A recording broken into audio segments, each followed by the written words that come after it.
तीही लोकी झेंडा असं पोरग व्हावं. कुलाचार जोपासणार लेकरू.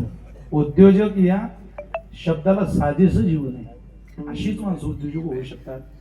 आता याही पोरांना थोडं थोडं तुम्ही मार्गदर्शन करा साहेब. गावातल्यांना रिकामी पोरं असतील त्यांना उद्योगाला लावा, कामाला लावा.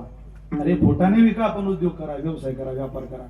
रिकामा राहू नका. रिकामं घर, रिकामं मन सैतानाचं घर असतं.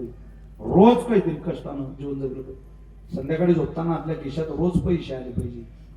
रोज जर कमवले नाही तर न कमवले म्हणून लोक तुम्हाला हसतील. एक दिवस ध्यानात ठेवा. कष्ट करा, नीतीनं जगा. एवढी सगळ्यांना विनंती करतो. खरोखर गोसावी साहेबांना धन्यवाद देतो. त्यांच्याकडे देवीला साडी नेसायचं काम. एकदा आमच्या मुक्ताबाईलाही साडी नेसायला या तिकडे पूजेला आहे की नाही. पूजा करायला पाठवून द्या. माणूस गोड आहे, बोलका माणूस आहे. शक्यतो दुकानदार बोलके असतात पण दुकानदार फसवणारे असतात. दुकानदार सांभाळणार आहे. दुकानदाराकडे बप्पाची सेवा. त्या दुकानदाराला वेळ कुठं मिळतो.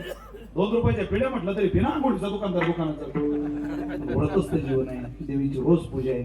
खरोखर आनंद आहे. त्याची गोसावी समाज आमच्या भागात खूप आहे आणि गोसावी समाजाने पूजा सुद्धा चांगली करायची. त्यांना पूर्वी लोक जमिनी द्यायची. आताही मनात आलं तर कोणी देऊन टाकेल. तुम्हाला काय सांगायचं मनात आलं. आमच्या गावात भरपूर जमीन. माझ्या शेजारी 9 एकर जमीन भर बागायची केळीची जमीन. किमान जमिनीचा भाव 40 लाख रुपये एकर. हनुमंतरायाच्या पूजेची दान दिलेली. आणि त्यांचे पूजा असतं. गोसावी समाज हा फार मोजका समाज आहे. पण मोजक्या समाज असून सुद्धा फार भाविक आणि सद्ग्रस्ती समाज आहे. त्या समाजाचं उनं धुणं स्वीकारलं. मामाजी गोसाव्याचा मार खाल्ला तो गोबारीने. पण तरी तो गोबारे म्हटले तो मला मारूच शकत नाही, पण त्याला कोणीतरी शाबी देणार असेल.